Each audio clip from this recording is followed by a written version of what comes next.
Good morning. Broadcasting to you live from the Orion spiral arm of the Milky Way galaxy, the solar system, planet Earth, North America, the United States of America. My name is Brian Engelman. Today is November 7th, 2025, and this right here is, well, it's the Unhappy Hour, but it's also strictly football on the Unhappy Hour, brought to you by the new American media, because the old American media has failed you. Good morning. Let's talk some football. We did a show last night, strictly football, and since we are our own network, we're going to play you yesterday's show right now. Yesterday's show was in the evening, right as Thursday Night Football was kicking off, so good morning, welcome. We'd like to bring you the program right now. So I hope you enjoy. Hit like, hit subscribe, tell a friend, leave your comments below, and let's check out the program. There we go. Launched the show, and the show didn't quite launch. But let's try that again. Hello, everybody. Now we've refreshed the feed, and everything should be hunky-dory. My name is Brian Engelman. Today is Thursday, November 6, 2025, and we are broadcasting to you live from the Orion spiral arm of the Milky Way galaxy, the solar system, planet Earth, North America, the United States of America, wandering around somewhere. Thank you for being here. We got Mike Bara. We got Jim Mitchell. Ez'Ryel Robinson is out on assignment today. But we're going to look back last week in the NFL and look forward with tips and trends for this week here on the program. So without further delay, I bring to you the Unhappy Hour Sports Show presents Strictly Football. Hi, this is Eric Metcalf, and you're watching the Unhappy Hour.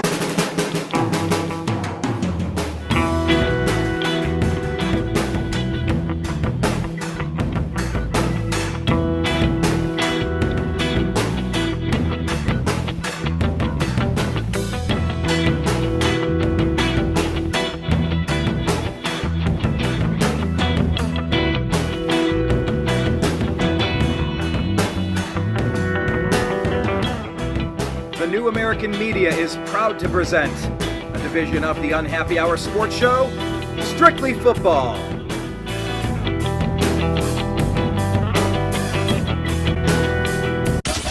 It's the Unhappy Hour. All right, thank you all for being here. Thank you for dealing with me in that double intro.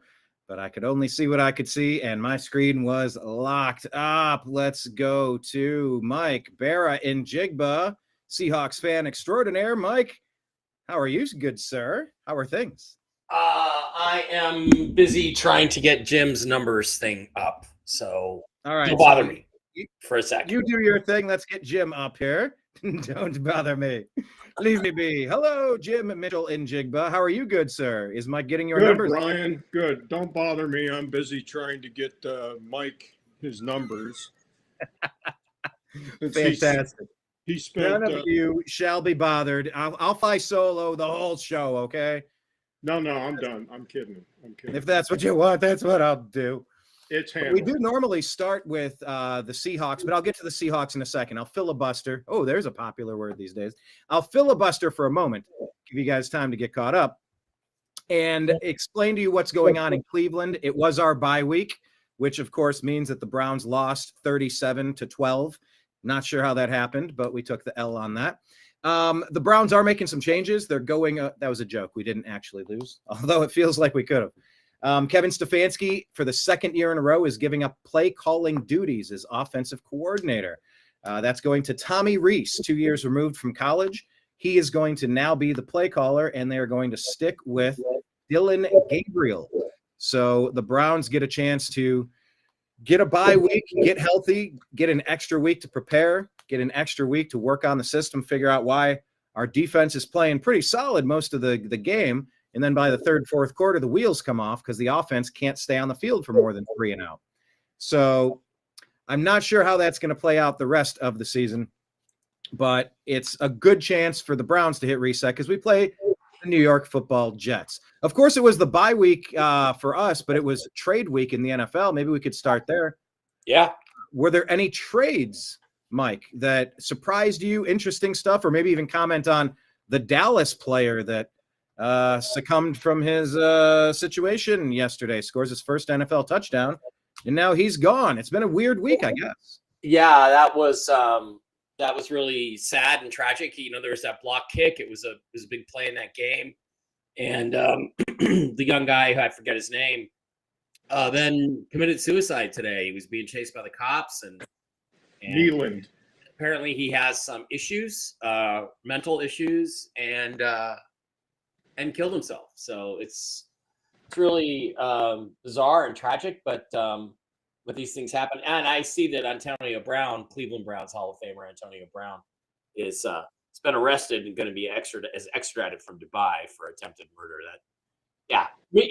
Pro Football Talk used to have this thing called Turd Watch, but he had to take that down after he defected to the dark side and went on NBC, so he couldn't have a turd. But he used to post the arrests, days since the last arrest, Florio. But now, Florio, you're ballless, man. You had an empty ball sack.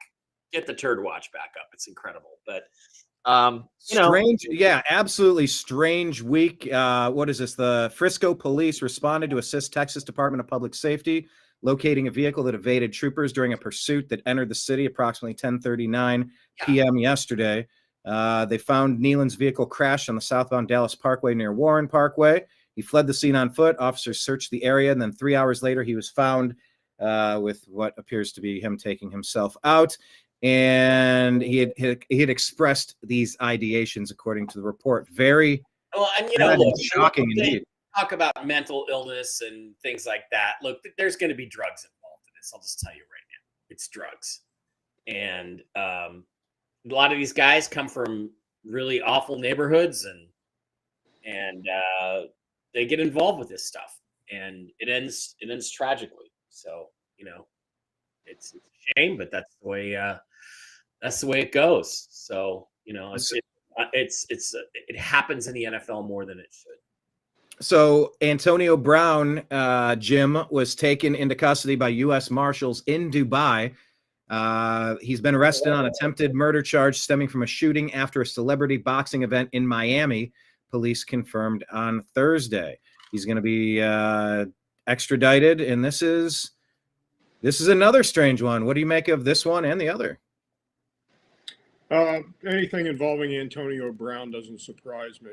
I mean, the last couple of years of his career, I think we all remember how he exited the NFL by taking off his shoulder pads and jersey and walking in the end zone and waving to the crowd. Was that in Tampa? He did that.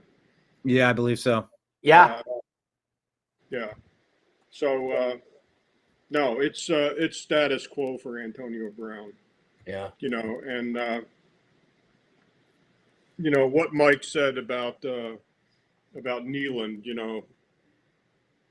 there's a possibility that narcotics are involved in this, and but there's also the possibility that he just has a mental illness. And, exactly. And the question was it exasperated by the use of narcotics, whether street or prescription or a combination of both? But it was fortunately it wasn't a suicide by cop type situation. Yeah. Which is just nasty. I mean, I've handled a few of those, and those are hopefully there isn't a political aspect to this either, because I remember a few years ago here in Vegas, Seahawks defensive tackle Michael Bennett went to a boxing match with a couple of other Seahawk teammates, and then he went to a nightclub called Dre's afterwards, and somebody knocked over one of the little metal poles they use for they used to just rope things off, and he decided he was being shot at because the white man just wants to kill the black man. That's my. I remember that.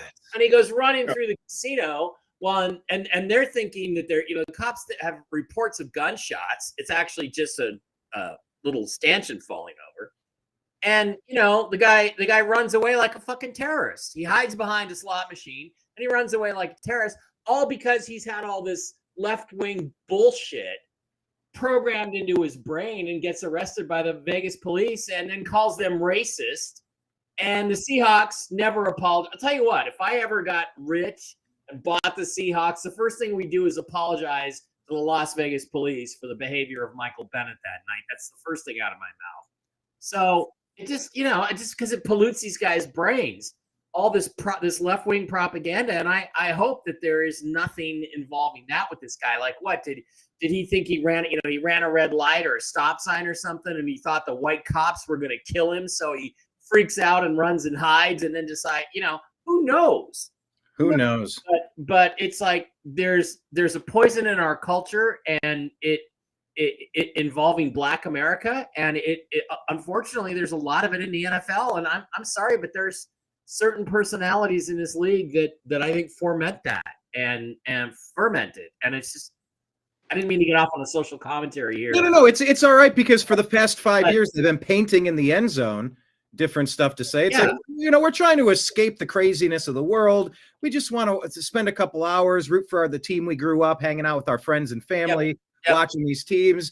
And then in the end zones, it's like, hey, white people are bad. We got to stop all this stuff because of, it's always something. It's Mike Brown, it's George Floyd, it's this or that. It's a couple of random cases blown out of proportion. That's all Roger Goodell, and we just the best thing that could happen to the NFL is to get rid of him. And just, when the Michael Bennett thing happened, that was involving Las Vegas Metropolitan Police Department bicycle team, which they have on each squad. There's at least 4 2-man groups, and they were right there when it happened. I mean, they were there. And for the old school people, you're talking about Dre's. That's the northeast corner of Las Vegas Boulevard and Flamingo. Club. Yeah, formerly people know it as the Barbary Coast. Yeah, same building. Yeah, and the thing is, look, here's I'm going to tell you partially what happened. Partially what happened is, him going and he held a press conference and accusing the Vegas cops of being racist and all this shit. You're chasing this gigantic, scary, by the way, Arab-looking fucking black dude, because he's got this ridiculous Arab beard thing going, running through a casino where you think gunshots have been fired. I don't blame the cops for 2 seconds for taking the guy down and making sure. He's lucky they didn't shoot him. He's really lucky they didn't shoot him. But, with all this crap going on, and here's the thing. He knew his wife was going to find out that he was out of the nightclub trying to pick up some pussy. So he made up all this BS about being racially profiled and all this other crap. And the whole thing just makes me sick. So that makes me sick. And today's story makes me sick. And I just, sorry, I don't know what's going to heal the country, but it's probably not the Muslim, the jihadi that just got elected in New York. But let's move on to football. Let's keep it strictly football, shall we? Unless Jim has anything he wants to add to what I just said. I don't know. Jim. Okay, nothing to add on that. Yeah, it's just when you click on the NFL and you're seeing both of these stories, when you're seeing Antonio Brown, when you're seeing the Dallas Cowboys situation, it's, they got a bit of a problem. The NFL they've always had a little bit of a problem. And, the question is it because of chronic traumatic encephalopathy from chronic brain bruises? Is it because of drug abuse? Is it because they're just unhinged, violent people? Who knows? I mean, we've seen all sorts of stories like this over the years. All I will say about concussions is that we've had concussions as long as we've had football, and we never used to have this kind of off-the-field behavior in the 60s and 70s. Well, yeah, the notable case that comes to mind, of course, is Junior Seau. And Junior Seau was, I've never met the guy, but, everything that I've read and seen about him, I mean, just a stand-up guy, just respectful to everybody, just a real good guy, and all of a sudden, something triggers and he goes south. You don't want me to talk about that. You really don't. Yeah, you do. In what regard, Mike? Well, okay. Junior Seau, when he shot himself in the chest, it wasn't because of concussions. He was living in a condo in Oceanside. Now, if you know the San Diego area, Oceanside is the shithole of the California coast in that area. He's living where all the naval people and the poor people live. Why? Because a few months before that, his wife divorced him because he wasn't a football player anymore, took the kids, took way more than half of his money, and he had very little to show for his life. And he's living by himself, and I think that had a lot more to do with it than any concussions. And this disingenuous bullshit about trying to make it out to be concussions, I'm sorry, Jim, that rubs me the wrong way, because I don't believe that's what happened. I believe it was the divorce and his living circumstances and not being able to see his kids that drove him over the edge. So, and it might have been, but Jim, that's exactly how it was reported at the time. Right. Like most people, if they're going to, they aim somewhere in this general region, not into the chest. It's just not a traditional method. More like you don't see many falling on the swords either. Yes, it happens, a handful. But so I mean, but that is interesting perspective, because I wasn't really aware of. I didn't remember that whole component, Mike. Oh yeah, Oceanside is, look, if he was living in Oceanside, he had very little money left.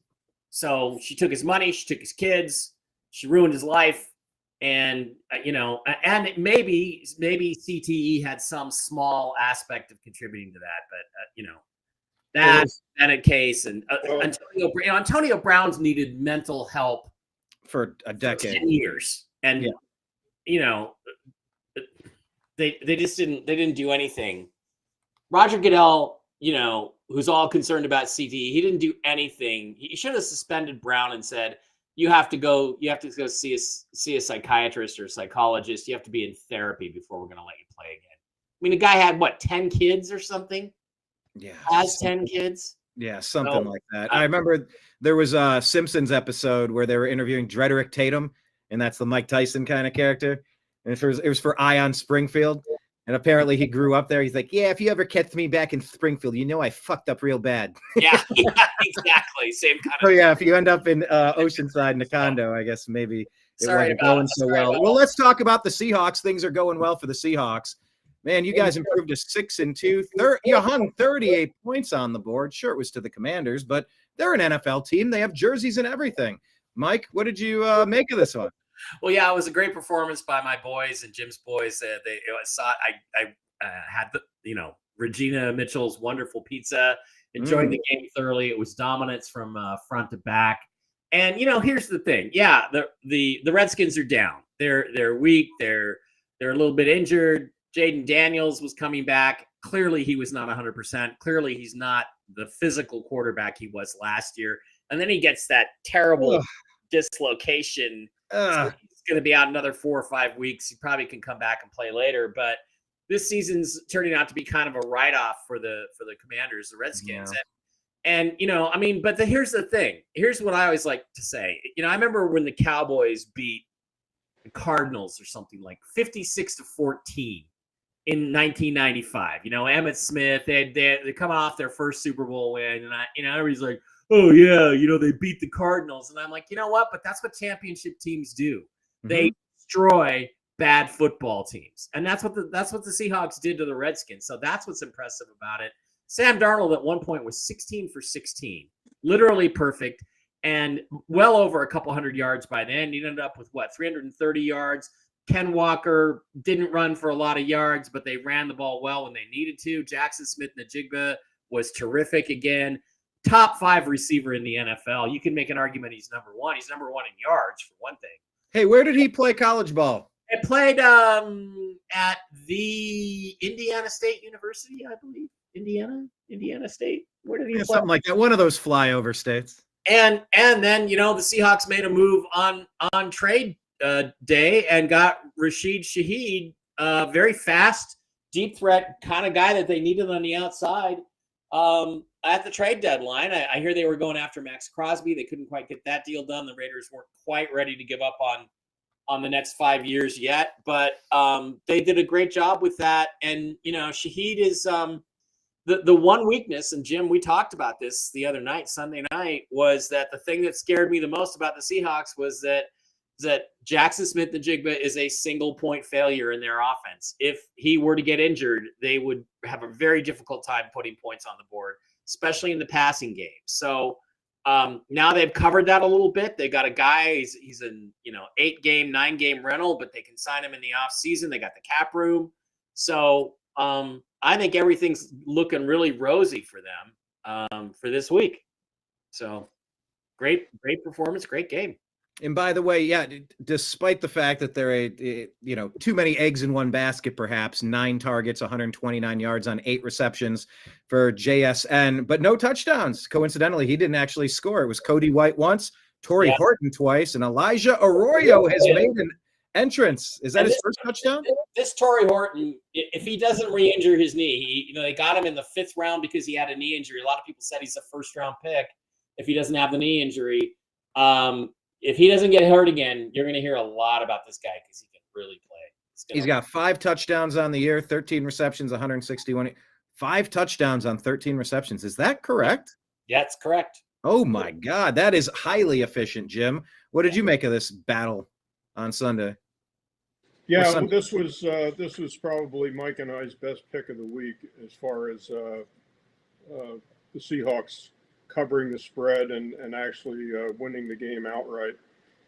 They're now, and Mike brought this stat up last week, they're now 5-0 straight up after a bye week. Or a mini bye. And Mike's mini bye. Everybody calls it that, Jim. Everybody calls it a mini bye. Explain the mini buy, because I think in the kink world, mini buy would mean something very different. The mini buy is when you play on Thursday and have 10 days to prepare for the next opponent. That's all it is.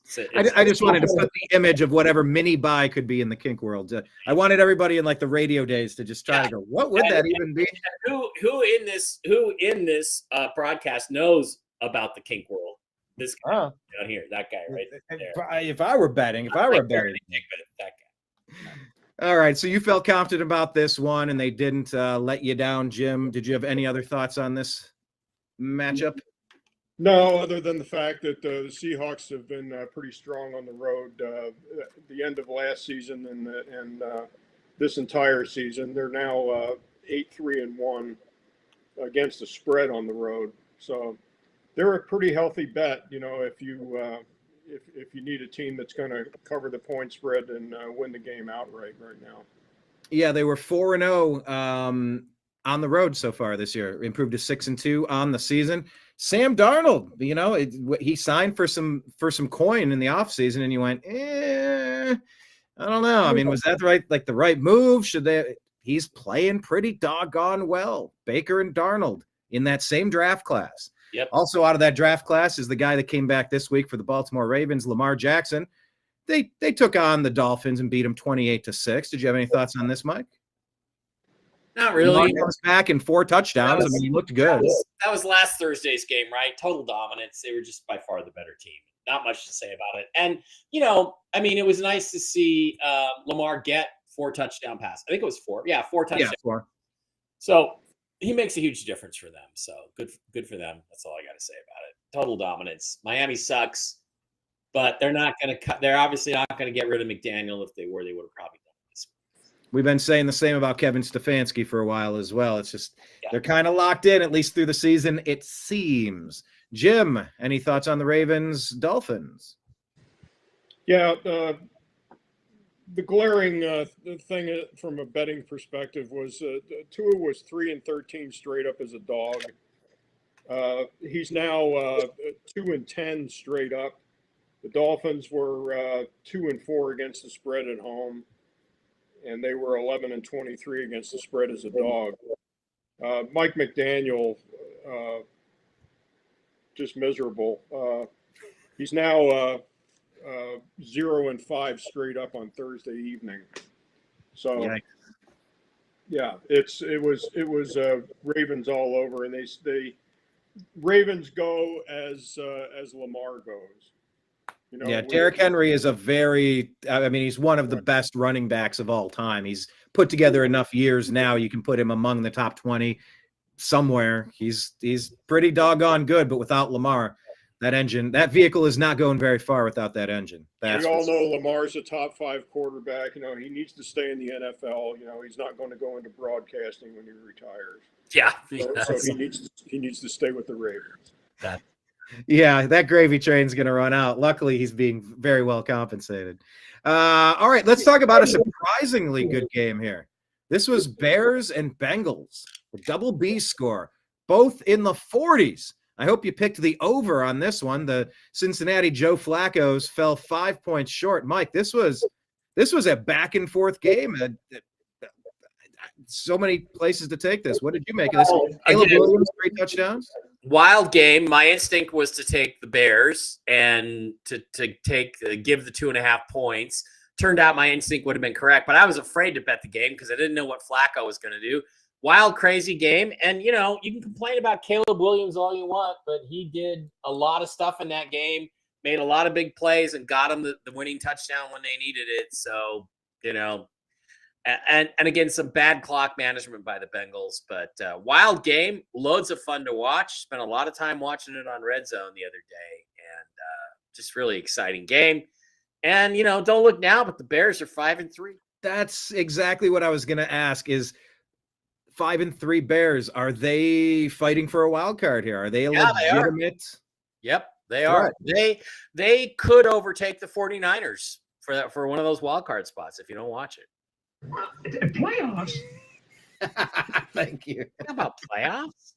Oh, I just hope we can win a game. Jim, look, 4 touchdowns out of Joe freaking Flacco, 2 interceptions, of course, but man, 42 points on the board. The Browns haven't scored 17. That was like their magic number. Now the Bengals are putting up 42. Obviously, they have Jamar Chase and T. Higgins. Obviously, the Browns don't. We know that. But still, are you surprised Flacco's playing at this level? Are you surprised at the Bears getting to this stage of the season, hanging 47 on them? Or come on, it's the Cincinnati defense. Of course they are.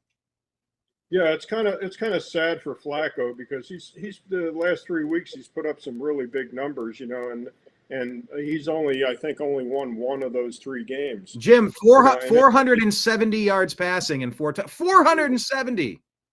Yeah. No overtime in this game. Second best performance in the NFL this year. Only one guy more than 4. And he couldn't get anything done in Cleveland. We were all the receivers were dropping passes.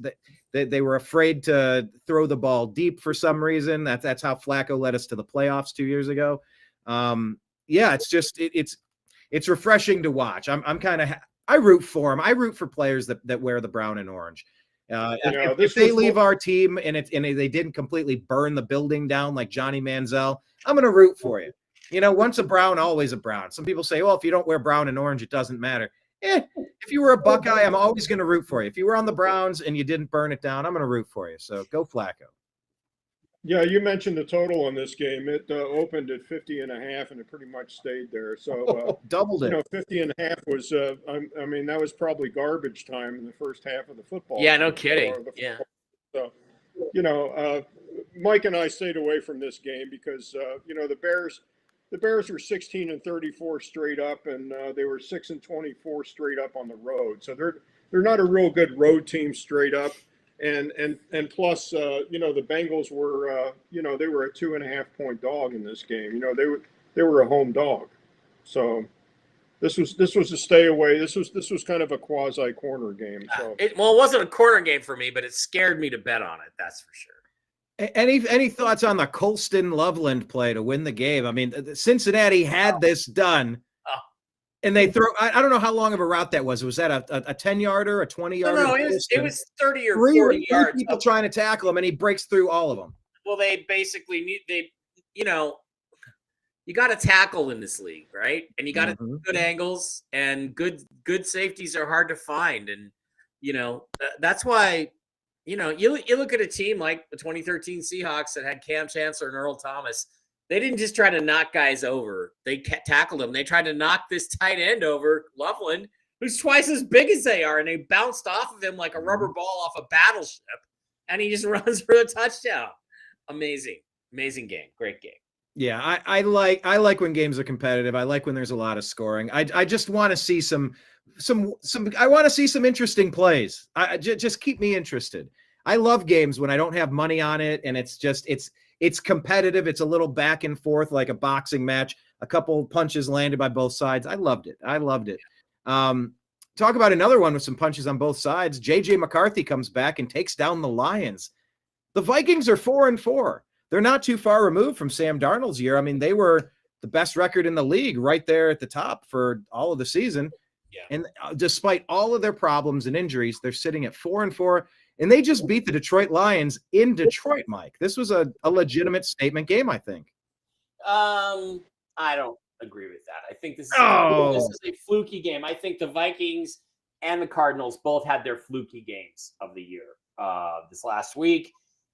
They were outmanned everywhere. The Lions were not very well prepared. The Vikings were very well prepared, very highly motivated, but I don't think they can sustain it, especially with JJ McCarthy. What do they have? Less than 150 yards passing.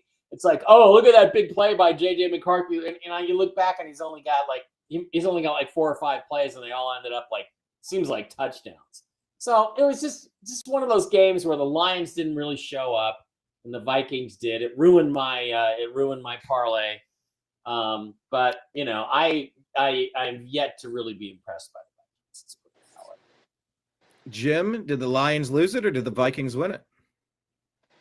I think the Lions lost it. As Mike went last week, this also ruined my parlay.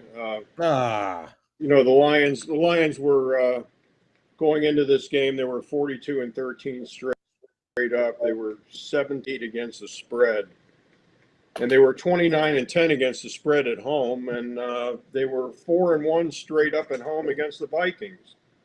So this was screaming, go ahead and take the Lions, not necessarily laying the 8.5, but just convert it to a money line bet on the parlay. And this was a solid bet, but it's the National Football League, and you never know, especially division games.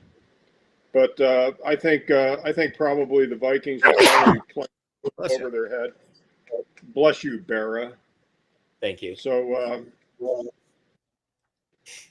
I mean, maybe. What about that division in general now?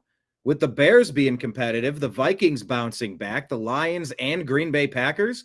I mean, that is the premier division in all of football. Would anyone disagree? I think it's up in the air. Lions are going to have to play a lot better and a lot more physical. I think that was the thing about it was the Vikings were just really physical, really hit them, and really said, "We're here." Well, the Lions are one of the major bounce back teams in the league. If they lose a game, especially a division game, they're going to come out and that Campbell just worked their ass off this week. So yeah, they're going to come back and beat the Redskins. Well, let's talk about the other team in that division, the Packers. Did any of us have this on our game card? Did we predict that the Panthers were going to beat the Packers and that they'd be pretty doggone close with their records? Panthers improved to 5-4 on the year. Green Bay drops to 5-2-1, which is almost 5-3. Mike, how surprising was this that the Panthers got the 3-point win over the Packers at home? It was pretty surprising, but as you watch the game, I mean, basically the Panthers, probably their strength, I guess, is their offensive line, and their defense is pretty good. And, when it shows up, and they had one of those games. This is their second or third game like this where they've really played well defensively. And with this guy, what's his name? Rico Dowdle. Yeah, they just shoved the ball down the Packers' throats all day long. They control the clock. They control the ball. Jordan Love couldn't make the big plays over the top, and Packers lost. And I thought it was hilarious, to be honest with you, because it's not like Bryce Young is doing anything. He had 102 yards and an interception or something. Yeah. He didn't do anything, and they won the game. So Dowdle has a banged up quadricep, limited participant in Thursday practice. They're 5-4. 5-4. Panthers are 5-4. I mean, but look, Rico Dowdle is third in the league in rushing yards, 735. He's third in the league in rushing. So that's how you're building a team, Jim. Yep.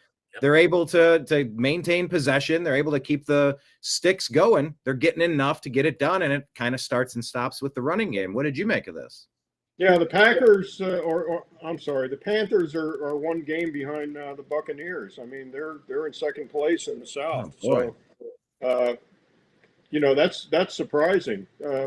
This was another game that killed my parlay, but my parlay was dead, after the Lion game. But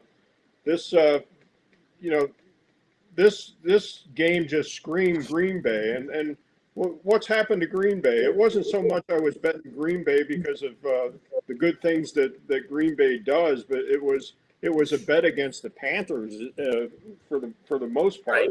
Right. It was the Panthers are 3-17 straight up on the road. I mean, who wouldn't put the Packers on a parlay ticket on the money line? Jim, this ain't your daddy's Panthers. This ain't your daddy's Panthers. Obviously not. Surprising.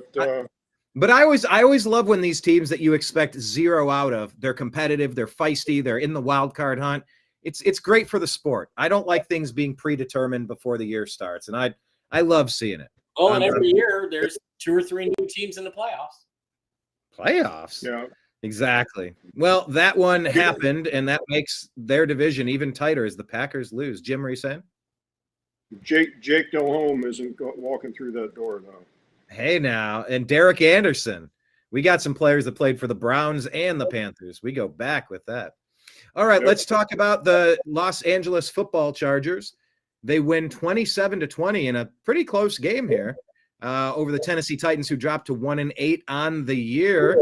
Mike, Justin Herbert, 2 touchdowns, 1 interception, 250 yards. Okay, whatever. But he had 57 yards rushing on the ground and a touchdown with a long of 29. What did you take away from this game that was a little too close for comfort, maybe? Well, yeah, 307 yards and 3 touchdowns by Justin Herbert alone, 2 throwing and 1 rushing. He basically was the reason they won, him being better than Cam Ward. Cam Ward continues to not do much. Tennessee's just a really rotten football team. I think Joe Alt got injured again. He's going to be out for a few weeks. It looks like that's a shame. But the Chargers may be 6-3, but they're not good. They don't really do anything well. They don't do anything really well. They got a ways to go to build. I'm not impressed with them. I think they might be in the hunt for a wild card, but I don't think they're in the hunt for the division. I think Kansas City wins that fairly easily. So, I just don't have much to say about this game. The team that should have won, they weren't very impressive. The Chargers continue to not be very impressive. And they're missing both of their top running backs, Najee Harris and Omarion Hampton. Yeah. And now Alt, he had another right ankle injury. He was carted off. Harbaugh didn't have an update on the condition, but says he feels bad for him. I don't know what the status of moving forward, how bad it is. But, the Chargers have pieces, but they're still 6-3. I mean, they're still in a great position. We'll see how the season plays out. But, Jim, they are kind of erratic. I don't know if could we call the Chargers erratic or injury plagued. I don't know what you would say, but they sort of got the win, not very convincingly though. Oh yeah, Alt is out for the season. I just read it. Yeah. I thought I saw that too, but I wanted to double check. He is out. Betting perspective, erratic is probably a good word for this team. I mean, this game opened Chargers 10.5 road favorite, which is a huge number on the road. It doesn't matter who they're playing. And it was bet down to 8.5, and then it went right back up to 9.5. So no one was going to make up their mind on whether or not the Chargers were actually going to cover the number, and of course they didn't. And the glaring number was this: the Titans were 0-11 against the spread at home in Nashville, and this was the one game where they covered the point spread. The past 12 games they've covered 1 point spread at home, and this was it. So the Chargers are very inconsistent as far as a team to bet. Yeah. I'll just leave it at that. Yeah. Well, there's another inconsistent team, the Falcons. They fall to 3-5. They lose this one. I mean, they stormed back with 9 points in the fourth quarter, 1 point short to the Patriots, who improved to 7-2 on the day, Mike. Your buddy Michael Penis Jr., 3 touchdowns, no mistakes, but not enough this day. Yeah. And Penis played well. I guess he did have a fumble, but he didn't lose it. Yeah, but I mean, this is if the Lions game didn't screw up my parlay, this game was going to, because they didn't beat the spread. New England was up 14, I think twice during the game, and kept letting Atlanta back in it. It's kind of a lazy game, I thought, for the Patriots defensively. And Penix was effective, and Atlanta's terrible on the road, but Penix showed that they're gonna be winning on the road here soon, because he played pretty well and kept them in the game, and kept the game closer than it needed to be, kept the game closer than I wanted it to be, and ruined my parlay. But again, Drake May solid. New England's the better team. They should have won. They did, but barely. Yeah, and by the way, Drake London, 14 targets, 3 touchdowns. Oh yeah, he was spectacular. Yeah, London was monster day. We've been waiting for that out of Drake London for 3 years now? 4 years? How long has he been in the league? Yeah. Once again, see if he can be consistent. Jim, a 1-point game, and New England just keeps chugging off the wins here. Yeah, I don't think our guy Ramondre played in this game either. That's right. Between the three of us, and we'll just keep this on the show. We all know we've got a little insight on Ramondre, and he is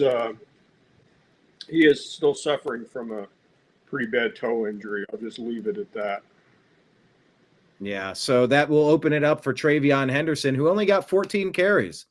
I've watched Travion enough on the Ohio State Buckeyes to know you keep feeding the guy. He's going to bust him. He's a playmaker. He's a home run hitter. But instead, they gave 11 carries to some guy named Terrell Jennings. I feel like you should give those runs to Travion Henderson. He gets stronger the more the game goes. I don't get what the Patriots are doing. I don't understand for the life of me. You finally have your bell cow back. You have a chance to lean on someone, and they refuse to. They just this is not just Bill Belichick. We're onto this new head coach now. I don't get it. Yeah. But the Patriots are 7-2, and I'm not. So kudos to them, I suppose, for getting the win. All right. 49ers get back on track, winning 34-24. Christian McCaffrey comes back and gets it done. 106 yards on the ground and a touchdown. 2 touchdowns on the day by Mac Jones, Mike. Can the 49ers survive just on culture and talent and pedigree, or they're MacGyvering it? The Giants were the Giants. I don't know how much this is really a test, though. No, the ideal outcome for me in this game would have been the Giants win, but Jackson Dart plays terrible, because I'm really rooting against him as the next great quarterback narrative that's out there. You're rooting against him? Why are you rooting against? Now, I'll tell you why I'm rooting. Well, I'm not rooting against him, but it would be an indictment on the Cleveland Browns for letting Jackson Dart go past them. Yes. If they could draft Mason Graham, a tackle out of Michigan with the number 5 overall pick. I know we got an extra first rounder next year, and we got to build off the Deshaun Watson debacle of the trade. We lost 3 first-round picks. We got to rebuild it. But Jackson Dart was there for us. I'm not rooting against him. Why were you rooting against him? Oh, just because he replaced my guy Russ, and I don't. Yeah. I mean, he gives them some mobility with his legs that Russ can no longer give you. But Russ is obviously better in the passing game. But Jackson Dart's pretty good in the passing game. He had 2 more touchdown passes, although one of them again was kind of fluky, not really a play by the quarterback as much as it was a play by the receiver. But that's just kind of my ideal thing. It'll be really interesting. They're going to play the Cowboys, I think, again this week. And, now we can do the direct head-to-head comparison, Russ versus Jackson Dart against the Cowboys. But, the 49ers cannot sustain this. They are a dead man walking. They are a zombie team. They got so many injuries and so many old players. But the whole thing just has to – they're like a piece of cigarette ash. It's a beautiful sculpture now, but you flick it and Caesar just crumbles to dust. So I'm just waiting for that to happen. Didn't happen this week, but I think it's coming. Jim, like Santa Clara 49ers. Yeah, this is one of Mike's best bets of the week, actually, was Santa Clara to destroy the Giants. Number was 2.5. They covered that comfortably.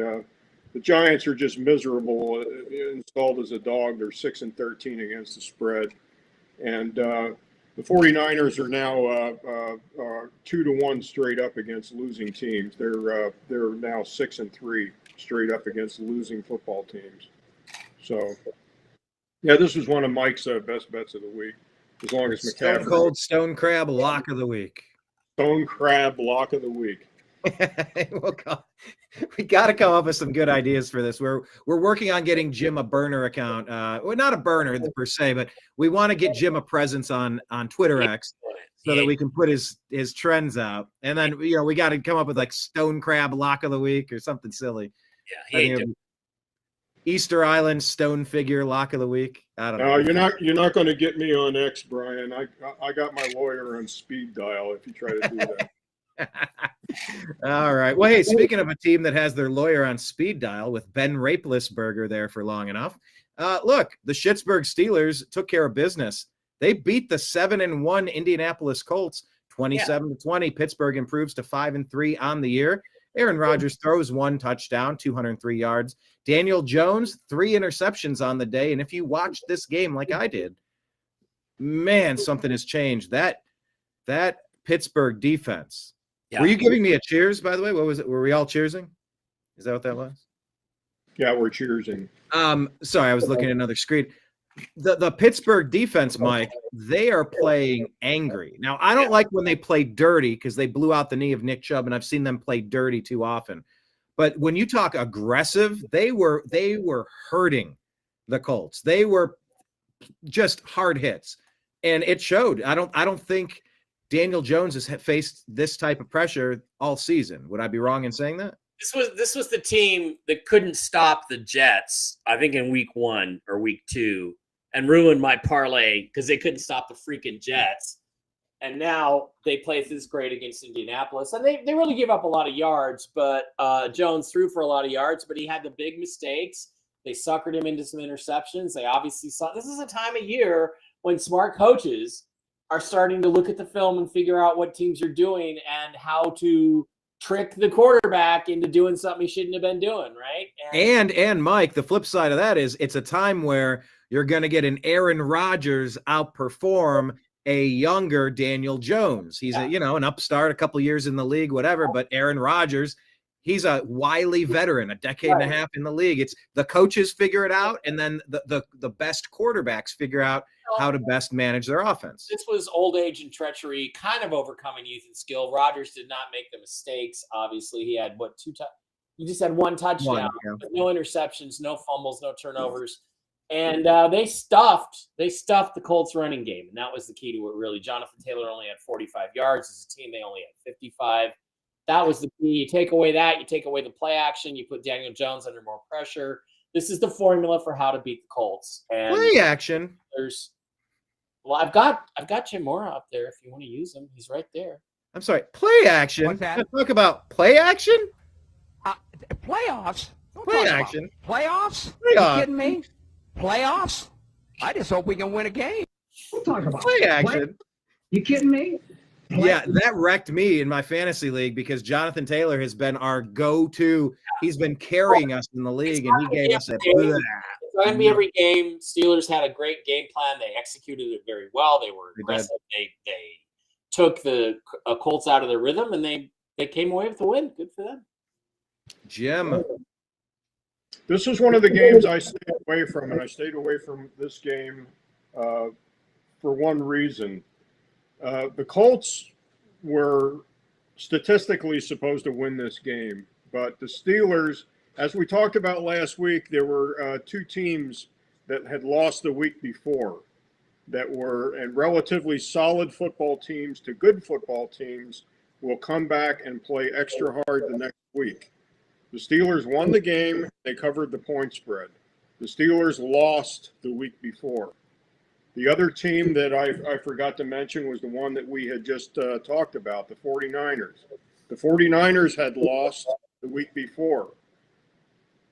Last week, they came back, they won, and they covered the point spread. So this happens more often than not, and that's why I didn't play this game. The Colts going into this game were 6-0 against the spread versus the AFC, and they were 6-2 against the spread this year. But the Steelers were 21-9 straight up as a home dog. And they were 9-3-2 against the spread when getting 3 or more points at home. So this game was a no bet for me. So I laid off it. Yeah, it's a game changer when your defense can force 6 turnovers. 6 turnovers. That is insane. And I mean, they were getting punched in the mouth. The Indianapolis Colts were all day long. And to qualify what you just said, Brian, that's been the Steelers' Achilles heel all year is their defense. Yeah, right.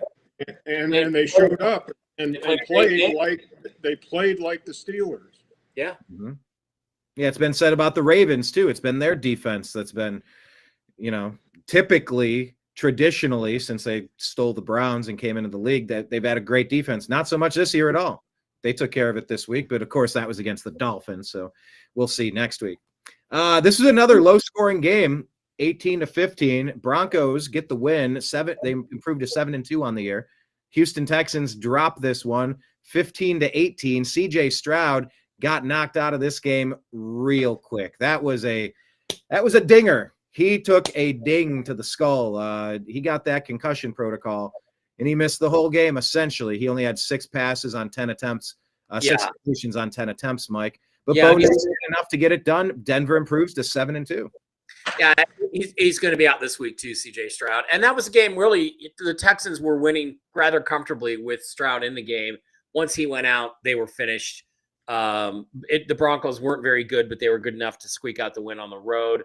It's a shame for Houston because their season now is essentially over with Stroud missing another week. And, I don't have a lot to say about this game. I just think it's going to be, it's just kind of the injury to the quarterback decided the game pretty much. And that was it. And that's all I really have to say about it. So, too bad.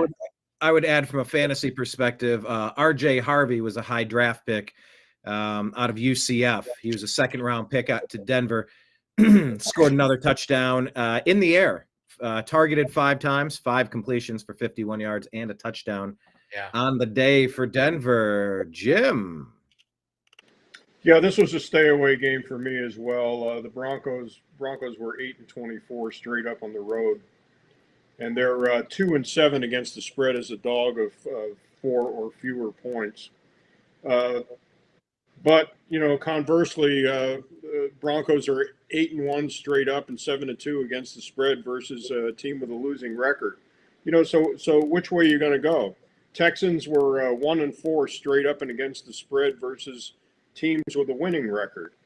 So it was kind of a wash both ways. So it was a stay away game for me as far as betting's concerned. And Mike is correct. CJ Stroud will not play this week. He's still in concussion protocol. So it's Davis Mills as far as I know. Yeah. Yep. Prayers up for CJ Stroud. Rooting for him to get back soon. Davis Mills, I don't know what you're going to get out of him. Can Davis Mills, Mike, give you the performance style that Geno Smith can? 4 touchdowns on the day. Not enough for the Raiders to get the win. Vegas drops to 2-6. Stupid Jacksonville keeps winning. We have their first-round pick. I want them to be terrible. Instead, they're 5-3. What did we learn here? That this game went to overtime. This is a very entertaining game, if nothing else. Yeah, it was. I watched quite a bit of this, and I actually, Brian, I'm gonna share my screen and I want you to put it up there. And I need to figure out. I think there's something I can press that can allow you guys to grab the screen share. I'd rather give you guys the control. I just can't figure out how to do it. And this is Pete Carroll's new official NFL portrait. If NFL head coaches, just make him single layout guy there. If NFL head coaches had portraits the way the presidents do, that would be Pete Carroll's portrait. What? Not an auto pen portrait. It would be an auto. You can almost hear Tim Allen. Yeah. Why didn't I give the ball to Beast? Again, Trevor Lawrence isn't very good. He threw an interception down, on a first and goal situation, goal line situation. They were good enough. They made enough plays. They had the lead. You give Geno some credit. He had one of those good Geno games where, one of the games where you're like, wow, maybe he could be the guy. Maybe he could do it.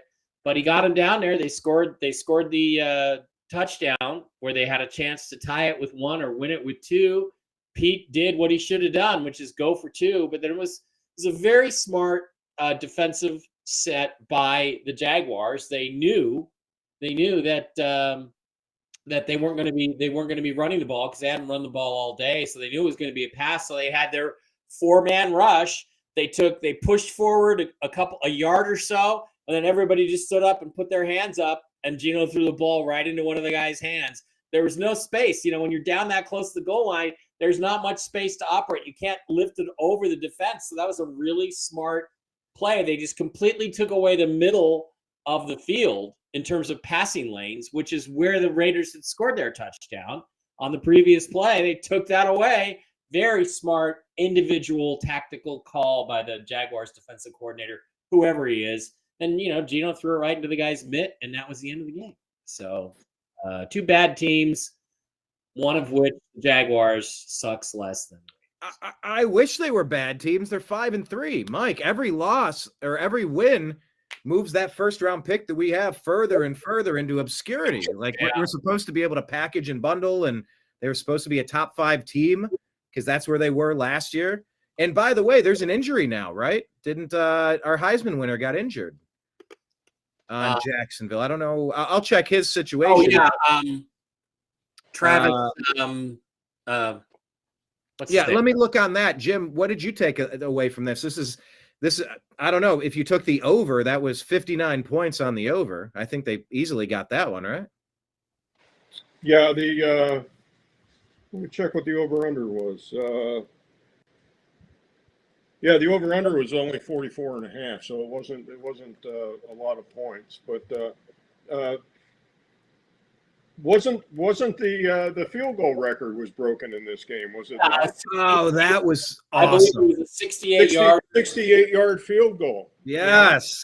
Yeah. How cool was that, guys? I love that. Well, this brings up a debate. And Jim, I want to know what you want to think. And Brian, I think it's time to take the kicking balls away from the kickers. I think this is getting ridiculous, especially indoors. I think, they give them the balls, I think, an hour or two to prep and scuff up and everything. I think that they should fill the balls up absolutely as stiff and rigid as they can and not let anybody touch them in the game, just to increase the odds that they're going to miss. Because I think it's ridiculous. It wasn't like he was kicking off an artificial surface either. I mean, the stadium here is natural grass, but I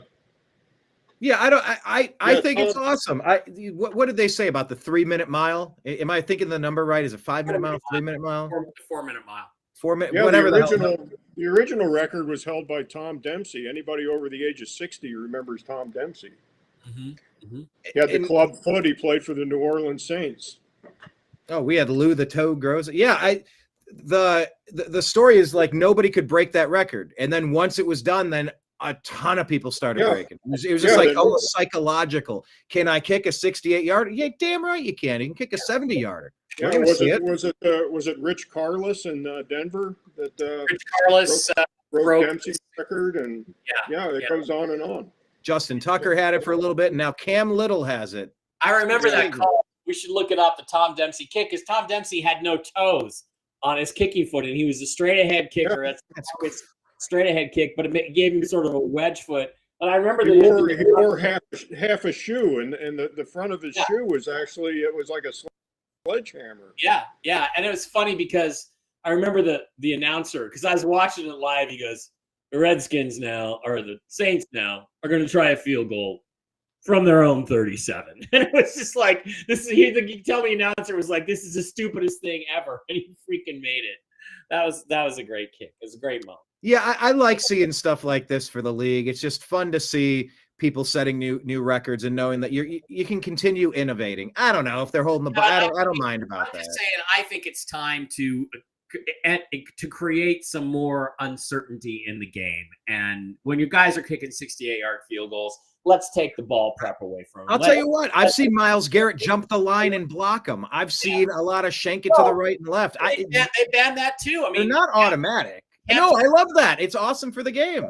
But I do too. I would leave that in. Cam Chancellor was the first guy to do that, to leap over the center and block the field goal. It was an amazing play. And then another Saints guy did it, and another guy did it, and then they freaking banned it. That play should be completely legal because, wow, what a great athletic play. But I just think 68-yard field goals, again, I think if you take the balls away, if you give them a brand new ball to kick every time, no preparation, no scuffing, make them just kick it raw, it's going to increase the number of misses, and I think that would be good because it's getting.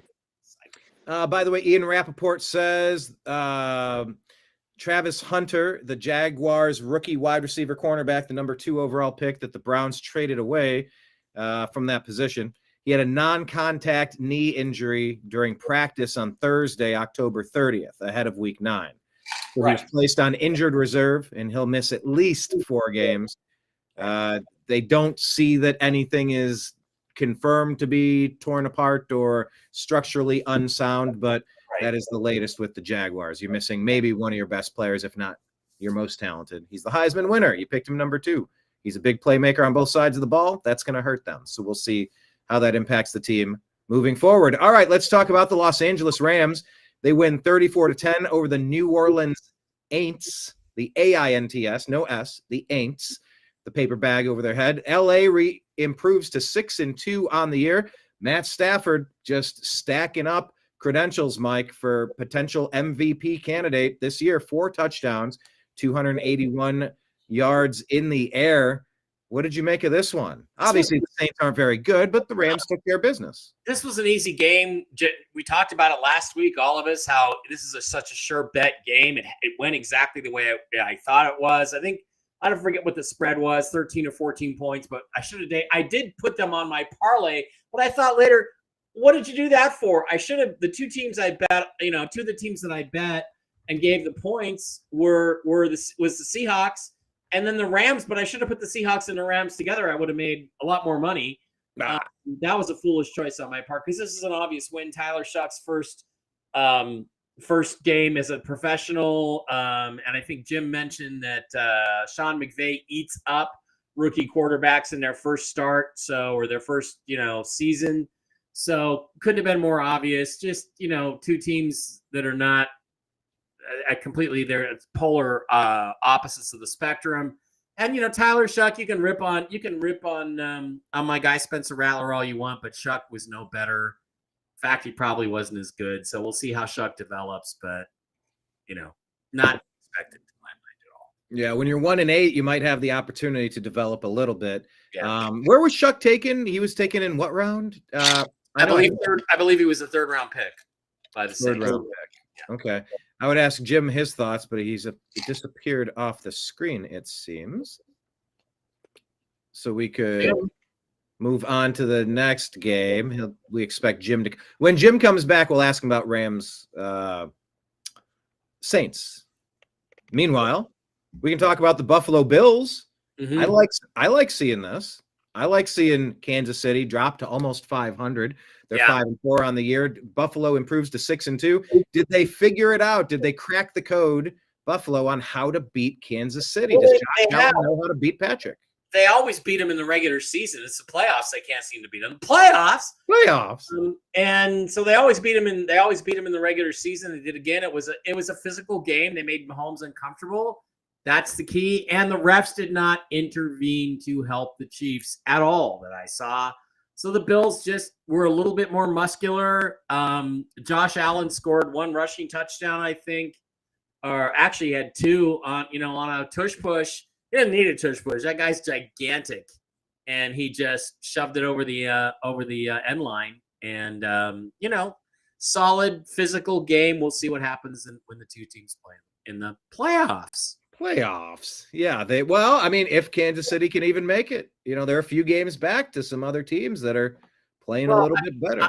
But I just don't know who's going to beat them for the division. The Chargers, I don't believe in them at all. So we'll see. That's fair. Well, I mean, the Broncos are they have control for now. Playoffs? Don't talk about playoffs. You kidding me? Playoffs? I just hope we can win a game. Play action. Talk about play action. We need to do a whole series of those. What did happen? Look, I love it. I love seeing Kansas City fall to earth. Plenty of games left. I'm not going to jump to conclusions, but Buffalo picking up where they left off. Will they get another chance to go to the Super Bowl? We'll see. They improved to 6-2 on the year, and I, for one, am very happy that Kansas City lost. I guess one more game of the week. The Cardinals took out the Cowboys. Too bad Izzy's not here to have to defend himself. Yeah, I think that's why Izzy cut out on us this week, is because he didn't want to take harassment over the Cowboys performance, because they were. But he kind of called it. He's like, they're going to have a bad game, and they always do. By the way, did you see Kyler Murray was placed on injured reserve 4 weeks? Yeah. They use this BS excuse that it's about his foot and it has to fully heal, or he could re-injure it. Baloney. They found their quarterback who's good enough, Jacoby Brissett. I think that they look at him as being good enough, and I don't think that Murray's going to give him anything more than Brissett is giving them. So they're just going to put Kyler out there, and I guarantee you he's not in Arizona. Now, remember, Izzy had that theory that when the video game came out, he was going to take an extended leave of absence, and this is exactly following the trend. Yeah. That's hilarious. I don't remember which game it was. It Call of Duty or was it Modern Warfare? I don't remember. Call of Duty, yeah.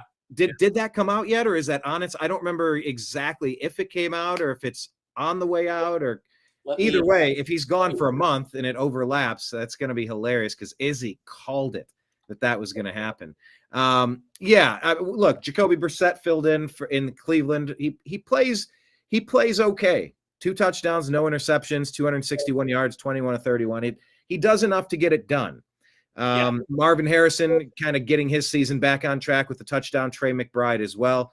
But yeah, Dak Prescott, people have been getting kind of dragged through ESPN right now because they're calling Dak Prescott trash. I don't know if he's trash, but he's not getting it done either. I don't know. I mean, there's bigger problems in Dallas than Dak, but yeah. He didn't give me much this game. The thing about this game is Arizona really came to play. They played very tough. They played very physical. They were very aggressive. They were popping the ball out. Seattle, this is a trap game for the Seahawks. They dominated them in the first game, but I think that the way the Cardinals look, Seahawks better be on their toes, because they're going to come to play like they did this game. And how about Jerry Jones? You know, he got the 2 first-round picks for Micah Parsons. He turned around and flipped one of them for Quinnen Williams from the Jets, who had a fire sale this week. And he's basically saying we have to improve our run defense. And I think that's going to be the formula that Jerry's going to use, because they gave up 119 yards to the Cardinals. Emery Demercado? 79 yards? Are you kidding me? So, it was just a game where Arizona had probably their best game of the year. Cowboys weren't prepared, and they got sand kicked in their face. Yeah, 3rd season out of TCU for DeMercado, and then Bam Knight, a guy that I picked up in my deep dynasty league, 3rd season out of NC State, getting some action as well. And also catching passes out of the backfield. So look, this is a battle. These are both 3-5 teams, except Dallas also has the tie, 3-5-1. So, I mean, you could argue that the stronger team at this point is the Arizona Cardinals. But yeah, we'll see how that trade helps Dallas out. Okay. That wraps up what I had for this week, Mike. Any final thoughts on last week? Jim just texted me. Cable's gone out. He's not going to be back soon. He may not make it by the end of the show. So okay. Well, we were doing a cheers earlier. We'll pretend to pour some out for our departed brothers. We're down 2. We're down 2 peeps. Mm-hmm. We will truck on. We will find a way to get through this. Mike, do you want to share the X feed for? We got to get Jim an account. I can do it. I just have to decide to do it. You want me to call him? If you think that would be something we could do, yeah, I guess we could. All right. I used to make calls through Gmail. God, I haven't done that. That's how I used to Well, my guests on the Agree to Disagree show. I'm not going to be able to call him, but I might be able to call him on the phone, but not on the internet. So, and then you could put him on speaker, perhaps. let me see if I can do that. Yeah, and I'm looking to see if I can make a phone call. I used to be able to in Gmail. I don't know. I haven't done that in so long. Because that would be super cool if I could just call him up from my Gmail. I'm looking at the main menu. By the way, hit like, hit subscribe. This is Strictly Football, a division of the Unhappy Hour Sports Show here on the New American Media, because the old American Media failed you. Mike, do you have anything interesting going on last week or this upcoming week? Hang on, let me just talk to Jim here for a sec. Jim? We got him.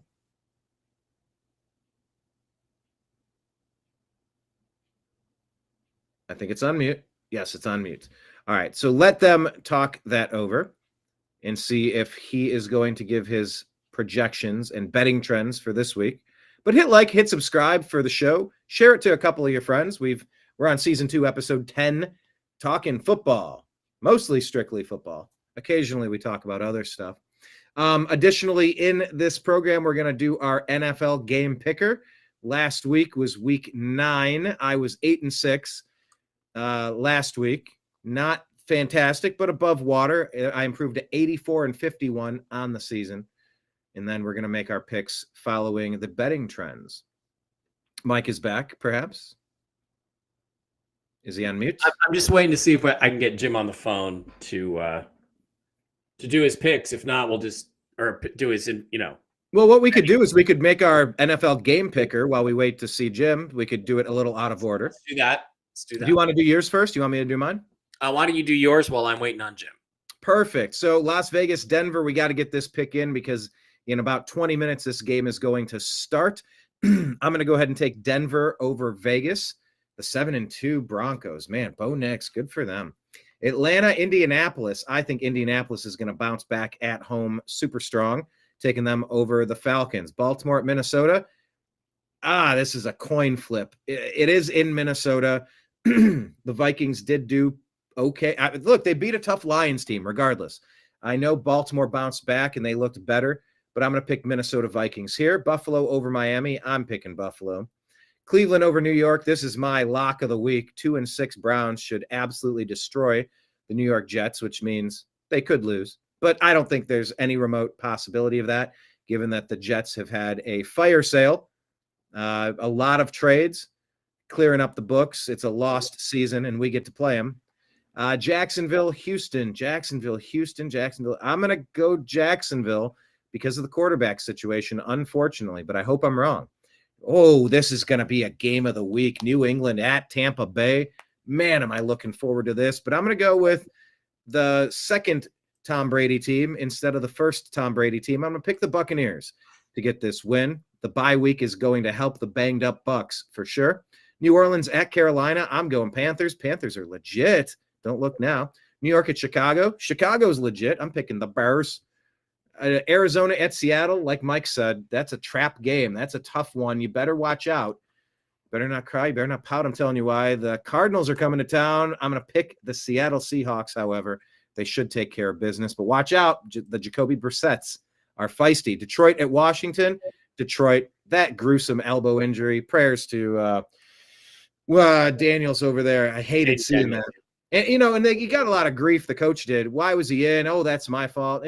But, he's also taking reps. It's the second. I don't know. You play the game. There's only so many snaps. I don't know. I wouldn't want to string up the coach just because if he knew that would have happened, he never would have played him. But that could happen on literally any play of the game. So he shouldn't have been out there. And you're right. You're right. I don't disagree with that take. However, I'm going to give a little bit of grace there. But I take your point. This is another good game. 6-2 Rams, 6-3. 49ers. I would say this is a coin flip game, but I'm going to go with the Rams on this one. Pittsburgh at Los Angeles. God, the way the Steelers played last week, I think it's going to be a lock that they're going to get this win, but I do think the Chargers are accidentally the better team here. So I'm going to go with the Bolts and Philly, Green Bay. There's some nice games this week. Philly at Green Bay, Green Bay really played like crap last week. So I'm going to go with the Eagles, Mike. Those are my picks from last week. And like I said, I'm 84-51 on the season. In my week 9 last week was only 8-6. How about you? Interesting. Can you make my screen a little bigger? Can you make Absolutely. Let me switch to your screen. Put Mike Bara and Jigba up on the screen. I'm going to take mine off, and I will make yours the largest. There we go. That looks better. Yeah. All right. I think we'll skip going through Jim's data for this week. He's just not able to provide commentary on it, but it is posted on Mike Bara 333 on Twitter. And Brian, you can obviously repost it. I tagged TNAM football, strictly football, so we'll go with that. Last week I was 9-5. I'm 90-45 for the season. I think I still have an edge, although it's close this week. So let's move on to week 10. God, is it week 10 already? Oh my God. At least you're in playoff contention. I'm just sitting in purgatory of another Brown season, you know?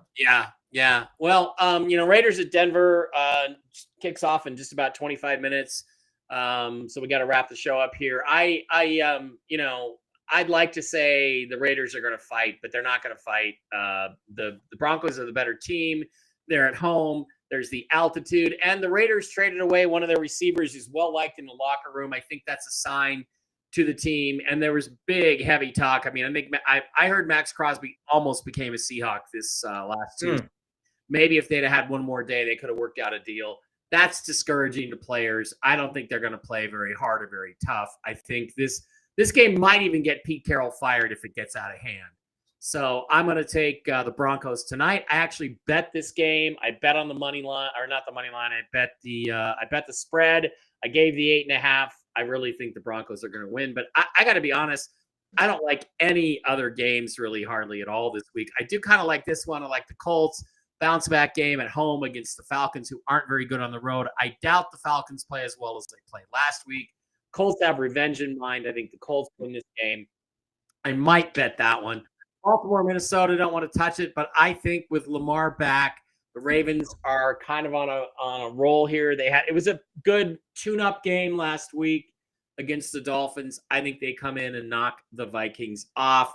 The Bills and the Dolphins, nothing to see here. Bills are going to win that one. It may be closer than people think, but Bills are going to win that one. Browns, Jets.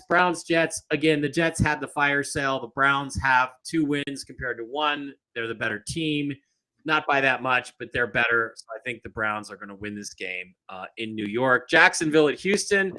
I would favor Texans if CJ Stroud was playing. He's not. I think the Jags are going to squeak it out and go to 6-3 over Houston. Tampa and New England. New England almost lost last week. I think they do lose this week. I think that they go to 7-3 and Tampa goes to 7-4. Wow, the crummy game of the week, New Orleans and Carolina. I'd like to pick New Orleans, but Rattler's not playing. Carolina's at home. I think they win that one. Again, I don't know what the spread is, but I'm not betting it. New York at Chicago. I was wrong. They're not playing the Cowboys this week. I've got to like Caleb Williams and the Bears at home. They just have a lot more bullets in the gun than the Giants do without Cam Scatterbo now. I don't expect the Giants. And Malik Neighbors. And Malik Neighbors. I think they'll put up a fight, but I don't expect the Giants to win. Arizona, Seattle. I think there's a real danger here for the Seahawks to blow this game, but I do think with Rashawn Sheehy, the new receiver, is that his name? Rashid Shaheed. Rashid Shaheed. I think they're going to get him involved a little bit. He's going to make a difference. I think the team's going to play well enough to beat the Cardinals at home. But I don't know. I'm not giving the points. I think they're 6.5 point favorites. I'm not giving the points. I don't think. Let me see what the. And by the way, Mike, just while you look that up, 6.5. I love Shaheed for your team. I mean, Justin Jefferson used to do it for Sam Darnold last year, giving another weapon to free up a little bit of JSN, who is having an MVP type season. There's Jim. Okay, we'll go through Jim's stuff when I get done with my picks, I guess. Detroit and Washington again. Redskins without Jaden Daniels, they're down. I think the Lions are going to be mad. They're going to go in and win. Rams, 49ers. I like the Rams here. The 49ers won the first matchup. I think the Rams come back and beat them. The 49ers are dead men walking. It's just a question of time. Steelers Chargers, Steelers, Chargers, Steelers, Chargers. Neither team is very good. Neither team is really that good. Do you go with the Steelers? Actually, I think I'm going to go with the Steelers because I just think the Chargers are soft, and I don't think they're going to win this game. So I'm going to do that. And then Packers, Eagles. Packers, Eagles. Look, Eagles are a little hotter. Packers don't look so good the last couple of weeks. 2 out of the last 3 weeks. I like the Eagles at Green Bay. Wow, 2 losses in a row at Lambeau. That would be something else. So that's my pick. That's true. All right, Mr. Jim Mitchell, caveman style. Welcome back. He's in the cave, man. We lost all power, but we're back up. Welcome back. All right, so let's start off with last week. How did you fare in week 9? Right above Atlanta. Click on that. It was week 9. I was I believe I was 9-5. Yes, I was 9-5. Solid. So I missed. How were you last week, Mike? Oh, I was last week. I was 9-5, I believe. Yeah, and I was 8-6. You know, if I keep going 9-5, you guys are going to have a hard time catching up to me. I'm 90-45 on the season now. So. Yeah, I'm sitting there. I'm 84-51. Yeah. So I'm about 6 games back. Yeah. Well, that we got to get Jim ranked in here. He's not in our leaderboard. I'm in second place. I'm 86-49 on the season. Well, how do we get you? We got to add him to the leaderboard somehow. We only have the 3 of us. You know what? I got to go over to Jim's house and get on his computer and. I'm just so far behind. I mean, we don't have 9 weeks logged in on the leaderboard. So yeah. Oh yeah, we know that's fine. But we want to get it set up the right way moving forward, if possible. Okay. So these are your picks for this week. Walk us through what you got. Okay, I got Denver winning the game tonight against the Raiders. The Raiders are I believe 4-0 in Denver, but that statistic coming up that if they played overtime on Thursday, that's a miserable statistic. So they're not going to win the game. I got the Colts. This is the Kraut Bowl. They're going to be playing in Berlin. So I got the Colts bouncing back. This is one of the bounce backs. They lost last week. They will bounce back and destroy the Falcons. I'm comfortable with laying the 6.5 in this game. I've got the Ravens beating the Vikings. I will take Buffalo. Buffalo is just super dominant in Miami, and we'll go over that later. I'll take Buffalo to win this game. I've got your Browns, Brian, beating the fire sale Jets. Thank you. The Jaguars. The Texans are playing Davis Mills division game. I'll go ahead and take the Jaguars in this game. I'll take the Baker Mayfields to go ahead and win the game narrowly against the Patriots. Ramondre Stevenson is again, he isn't supposed to be playing this week. We'll take the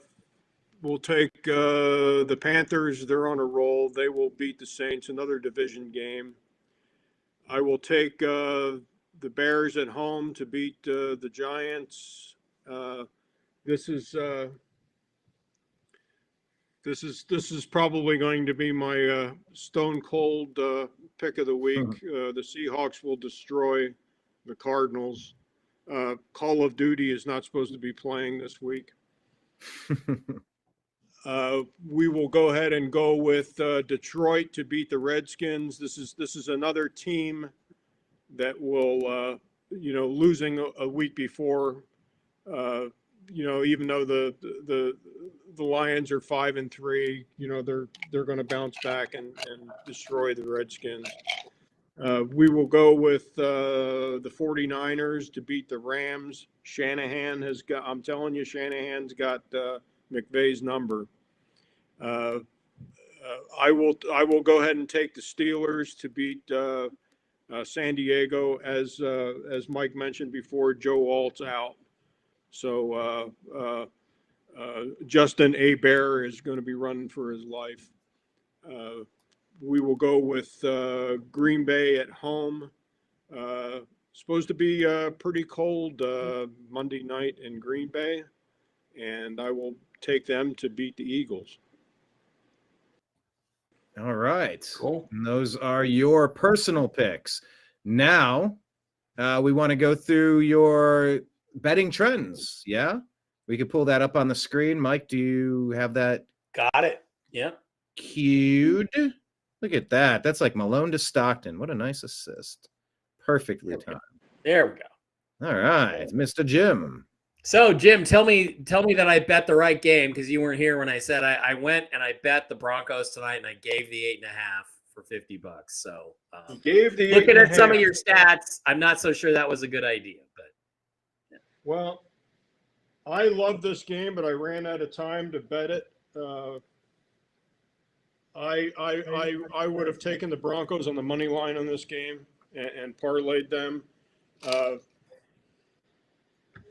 Raiders are 10-9 against the spread versus the AFC West in their own division. The Raiders are 4-1 straight up versus the Broncos in Denver the last 5 games. This is the most important statistic of this game here. Teams that play overtime on Sunday, then play on Thursday, are 3-24 against the spread. So if this statistic holds up, Mike, you're gold as far as covering your 8.5. This game opened at 9.5, and it was bought down to 8.5 this afternoon with Boyd Sports. Broncos are 4-5 against the spread in 2025. They are 21-27 against the spread.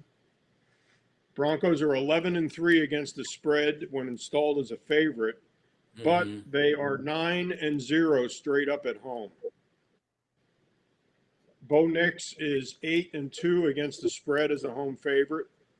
The Broncos are 9-1 straight up and 8-2 against the spread versus a team with a losing record.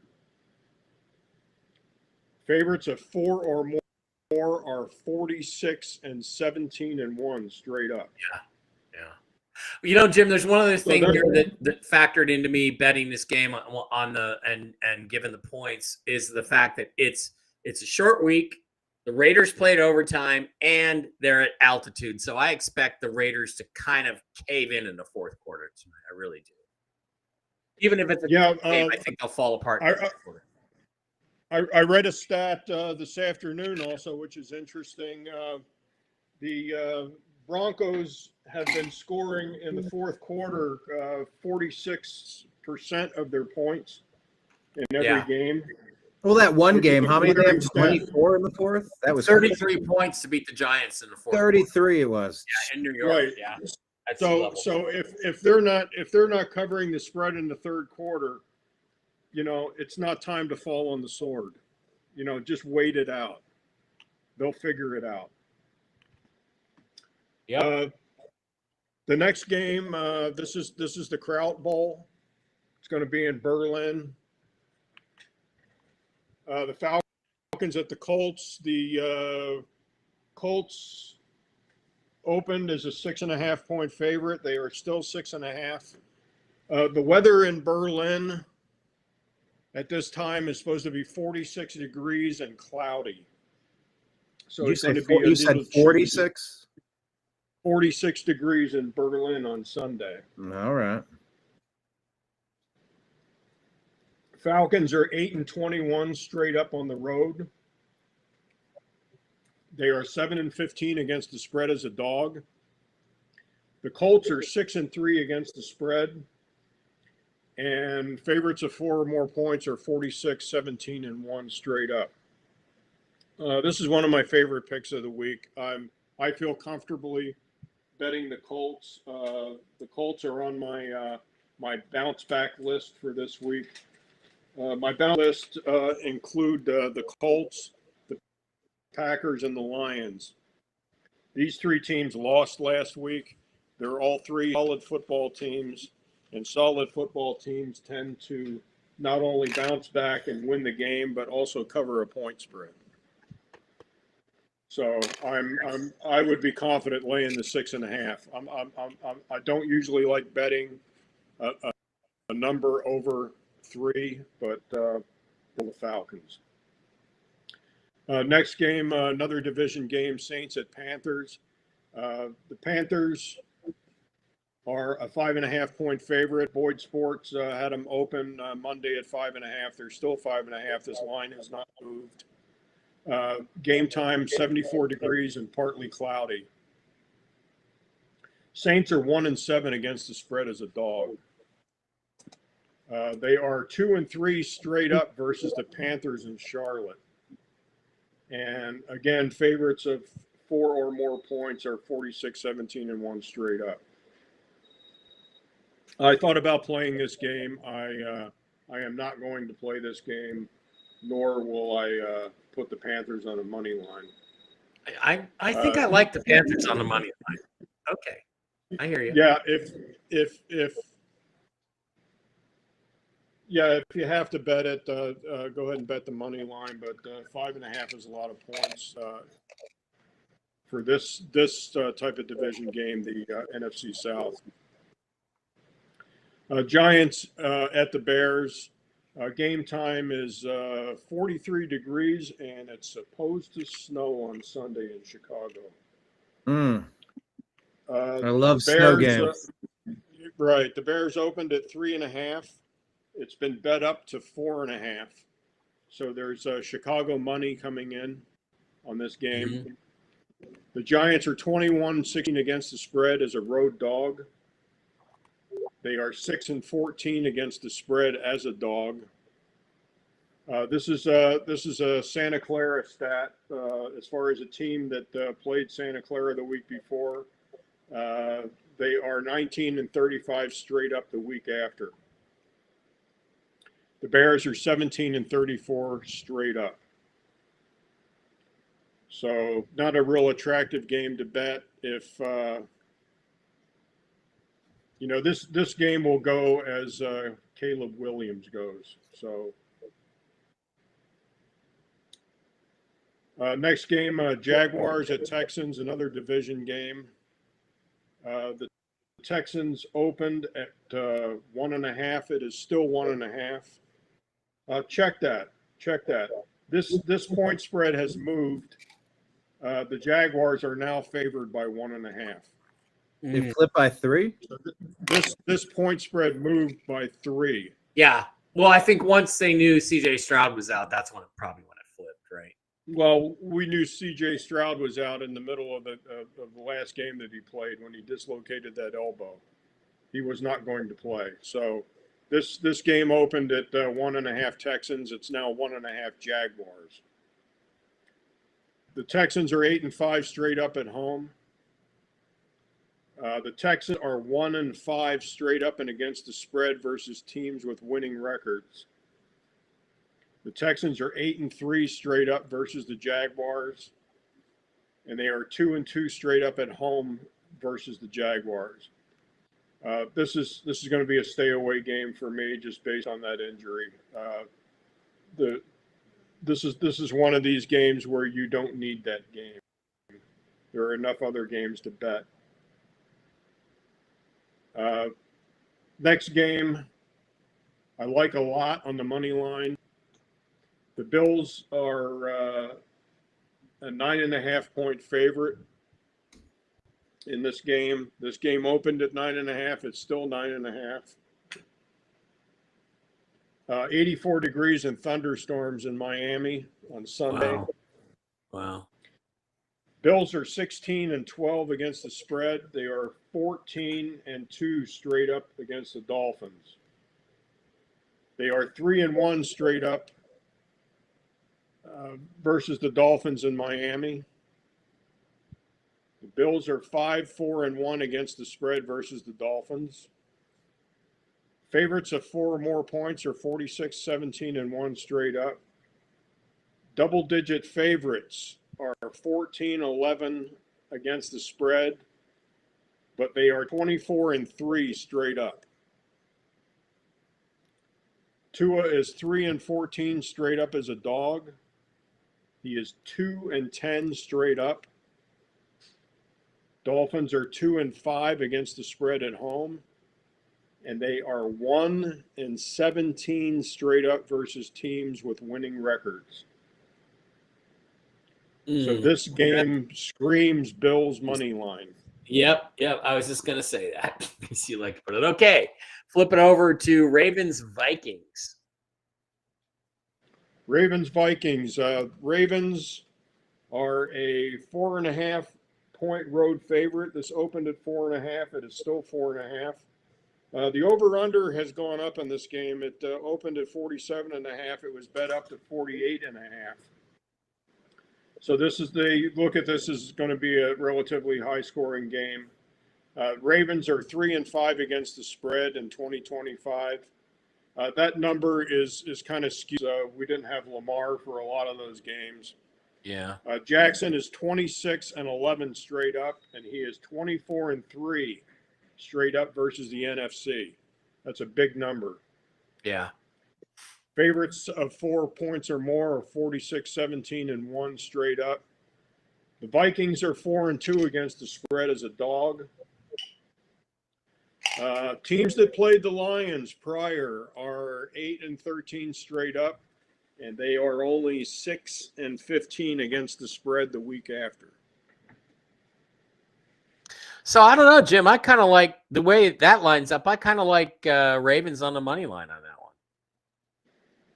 Yeah, usually when Vegas puts the number at 4 or 4.5, they're telling you that this team is going to win the game. Mm-hmm. So whether or not the half point, the 1.5 kind of scares me. I would love 3. If it were 3 in this game, I'd pull the trigger on Baltimore. Yeah. But if you have to bet the game, I'd probably parlay them on a money line. Brian's Browns against the Fire Sale Jets. 59 degrees in New Jersey and rain on Sunday. Browns. John Judkins time. Browns are now a 2.5 point favorite. They are still 2.5 at Boyd Sports. Browns are 19-33 against the spread after losing a game. They are 0-4 straight up on the road. Jets are 6-17 against the spread when the spread is between +3 and -3. So this is a no bet for me. Yeah, don't bet this. Don't bet this sucker. This is the consummate corner football game. Yeah. I will stay away from it. Sorry, Brian, but it is. Look, we have a new offensive coordinator. Watch us turn it on. We're going to win every game from here. You just watch. We'll see. Watch us turn it on. Brian's suiting up this week, Mike. Man, I would. I would love to play opposite Myles Garrett. That would be incredible. Patriots at the Buccaneers. Buccaneers are a 2.5 point favorite. They opened at 2.5. They're still 2.5. 83 degrees and rain in Tampa forecasted for Sunday. Patriots are 6-0 straight up, 5-1 against the spread. Mike Vrabel is 27-14-1 against the spread as a dog of 3 points or more. And I got big question marks behind that. So if this game moves up a 0.5 point, then that play will be looked at in this game. Buccaneers are 14-4 straight up as a home favorite. That's a big number. So I think this is I'll watch this game, but I won't be betting this game. Cardinals at Seahawks. Seahawks are a 6.5 point favorite. They opened at 6.5. They are still 6.5. This is a division game. forecast in Seattle is 62 degrees and cloudy. The Cardinals are 25-9 against the spread on the road. They are 8-22 straight up versus the NFC West. And they are 2-16 straight up versus the NFC West in November, December, and January during the regular season. So that's a huge number. That's an 8-1 advantage in favor of the Seahawks. Yeah. As far as winning the game, not necessarily the point spread.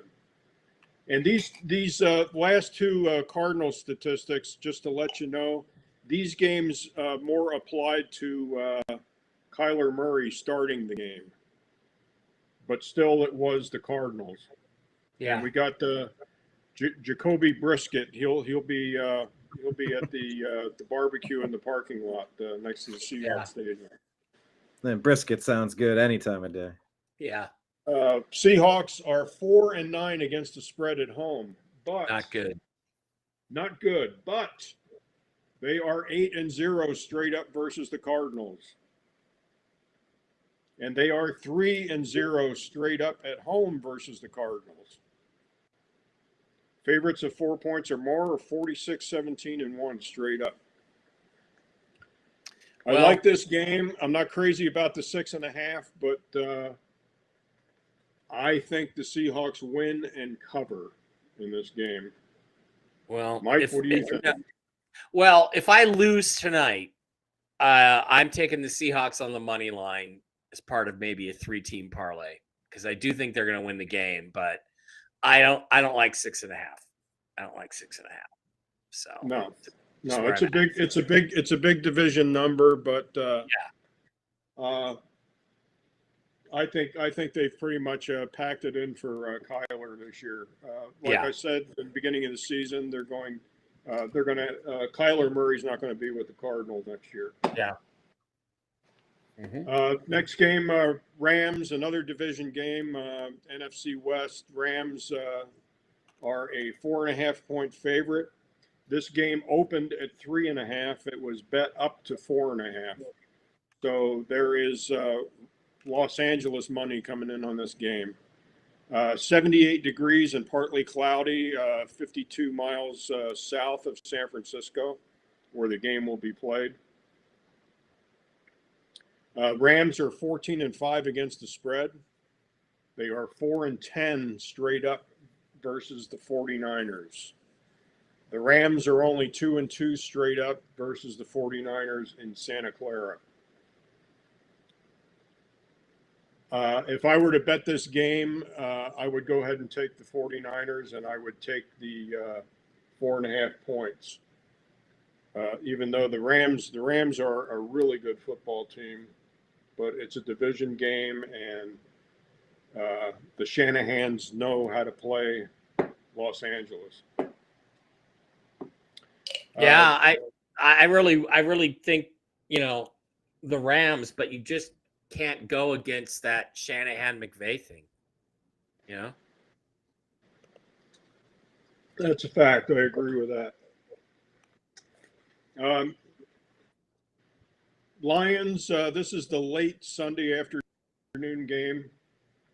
Kickoff in this game is going to be 1:25 Pacific time. So this is a possible hedge game. If you're going to do a parlay, you just have to be standing in the sports book and getting ready to bet the other side of this game. I like this game on the money line. The Lions are an 8.5-point favorite in this game. It opened at 8.5. It's still 8.5. The Redskins will be without Jaden Daniels in this game. 67 degrees and rain in Washington, D.C. Game time. Lions are 42-14 straight up. Again, this is a bounce back game for the Lions, so I really expect them to win the game outright. The Lions are 17-9 against the spread. Jared Goff is 21-6 against the spread on the road. The Lions are 13-0 straight up after a loss. 13-0, boys. Wow. The Lions are 12-0 against the spread after a loss. 8.5 is a big number to cover against the spread. Yeah. 12-0 against the spread, it might be worth looking at.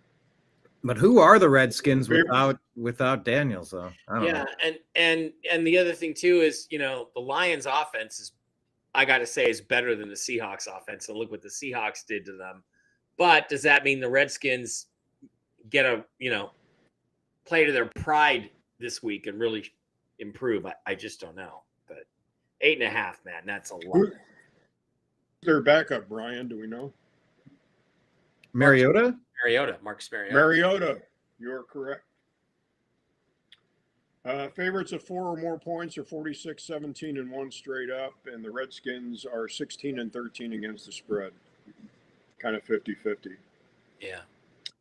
The Sunday night football game, possible hedge game. Steelers at the Chargers. Chargers opened at 3. As of this afternoon, this game went to 2.5. So there is Steeler money coming in on this game. Mm-hmm. Wait, Steelers fans have money? Mm-hmm. Yeah, apparently they do, and they've got money to travel. There's probably going to be more Pittsburgh fans in the stands than San Diego fans.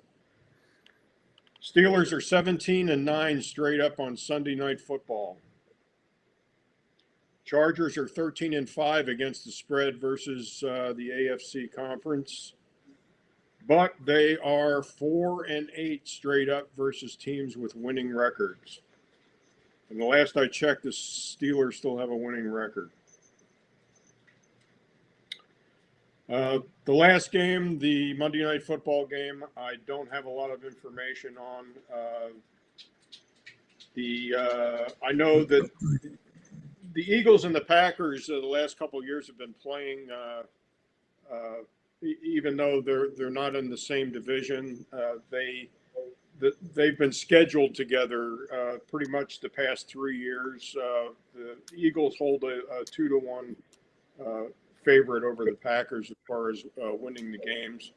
The Eagles are 19-10 against the spread the last 29 games. So almost a 2-1 favorite. And that is all the stats I have, boys. All right. So what are you guys betting on this week? What's the final determination? Mike, was he able to convince you of anything? I know before he jumped back in, you were saying, well, I'm going to kind of keep it light. I'm not going to get involved in much. Did he convince you otherwise? Yeah, a little bit. I mean, if I win tonight, which is, 8.5 is a big spread, but if I win tonight, then I probably won't bet any other games. But if I do choose to bet some more games, I'm liking Colts and the Panthers on the money line, and the Bills on the money line. That might be a 3-team parlay. I don't feel that confident about the Seahawks game, even just on the money line. I think it's going to be a tough game, and I don't want to touch anything else except the Lions game. So we'll see.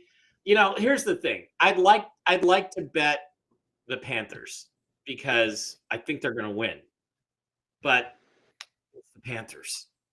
Can you really? They're 5-4 Panthers. They're 5-4. I don't know that I should do that. So I don't know. I don't like all of those games. I hope I win tonight. My week's over, and I roll into next week. That's kind of what I'm hoping. I initially listed 6 teams that were a possibility to parlay. I don't like any of these games to bet just a straight bet. And I'm assuming you ran down and made a straight bet on. I did not. Yeah, I gave the points and took the Broncos because I just think the Raiders are gonna kind of. So you just got you got a 1-team game at 11-10 odds, right? You just bet one game, right? Yep. But the games that I liked and as far as making a parlay, a lot of these would be on the money line. I like the Colts. I like the Panthers. The Panthers were the second team that I had written down, and I went ahead and wrote down the -5.5. So I think they're going to cover the point spread, the 5.5. I love the Bills on the money line. That's my best money line bet. I liked Baltimore on the money line. I love Seattle on the money line, and my hedge game of the week would be the Lions on the money line, because if you win all the rest of your parlay games, you come back over the top and you lay a very minimal amount on the money line on the Redskins. So in other words, if you got $100 bet, you could lay on the money line on the Redskins. You could come back over the top and probably lay $17 to win your 100 back. Yeah. So that's a good deal. I don't know. I do think the Panthers are going to win that game, but I just can't see putting money on the Panthers for anything, trusting them to do anything. I just don't see it. So Right. All right, boys, let's go watch some football. Let's watch football. Bonus question before we go. Tom Brady cloned his former dog that died 2 years ago. Any thoughts? It's not the same dog. Okay, so it's not the same dog? The spirit is not the same. I talk to spiritualists and psychics all the time, and I would love to have that for my little girl Aurora or Indy or my other kitties, but it's not the same animal. So why do that? Yeah, and they don't have the shared experience. I mean, does it bring back the shared experiences? Jim, any thoughts on this weird story? No thoughts on this. No. Yeah, I saw this story this afternoon or this morning when I got up, and it's kind of weird. It also shows what a weirdo Tom Brady is. Let's face it, he's a weirdo. Well, he's not as weird as Phillip Rivers, but he's a weirdo. Yeah. When you get Brady money, you get to go on Brady side quests, I suppose. All right. Just remember one thing, Brian. Yes, sir. I'm going to leave you with this. Mm-hmm. Evil seeks to maintain power by suppressing the truth or by misleading the innocent. Does that sound familiar, Mike? It does. Sounds like something I would have said. But... Leonard McCoy. Ah. All right. Dr. Leonard McCoy, the conscience of Star Trek. There we go. Well, may we live long and prosper. Yes. And all of our teams this week. Yeah. And go enjoy some football tonight, Thursday night. Enjoy the game. We'll be back on Strictly Football, hopefully with Ez'Ryel Robinson next week. I appreciate you. I love you. And we will talk to you again soon. Take care, everybody. Peace. Go Broncos. Go Broncos. Go Browns. Undefeated starts now. Hi, this is Eric Metcalf, and you're watching Unhappy Hour.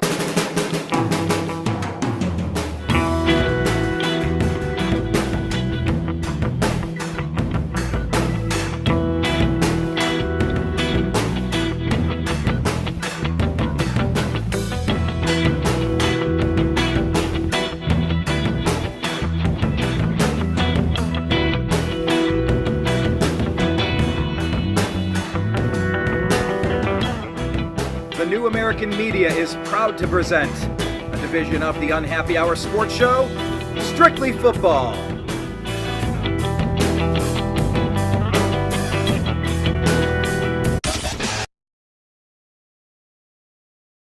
The holidays are here, full of joy, family, friends, and yes, a little hustle and bustle. That's why you need Aleve. Between cooking, shopping, and all those extra errands, aches and pains can sneak in. Aleve is here to help with long-lasting body pain relief. Don't let body pain slow you down. With up to 12 hours of body pain relief per dose, you can keep up with the season's magic and all that awaits. Pick up Aleve and get back to what really matters, making memories. Use as directed. It's time to check Adam's voicemail. Spaceman. Just calling to let you know they're remaking your favorite film, Cliffhanger. And I'm pretty sure they replaced Sylvester Stallone's character with a female lead. Get it on. You can leave us a message at 888-634-1744. Yeah, I get what everyone does now, but they don't have to do it. Yeah. Like, it's a remake. You don't have to do a fresh sheet of paper on a remake. And look, you remake Jaws, but don't remake it with a polar bear. Do it with a shark. That's all I'm saying. Do it with like a whale shark instead of a great white. I don't know. They're too docile, more the whale inclusive. sharks. I'm just saying it doesn't, Karate Kid doesn't need a black guy, or doesn't need a woman, or doesn't just remake. Or don't remake and just make something else. You know the actress that popped into my head when I heard that they were redoing it, that would...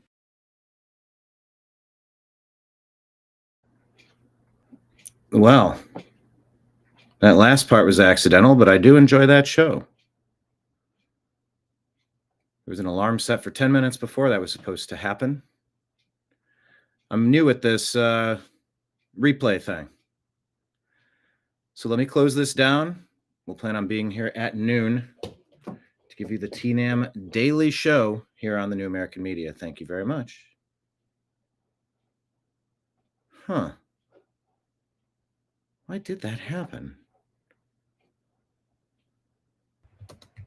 Yeah, must have finished. The alarm didn't go off for me. Well, that was accidental. I don't intend to play anybody else's program on my program, although the TNAM Daily Show is often using snippets, very interesting sound bites and clips and snippets, advertisements, really, for the greater shows of stuff I do talk about. That particular moment was not one of them. Anyway, thanks for being here. We'll be back.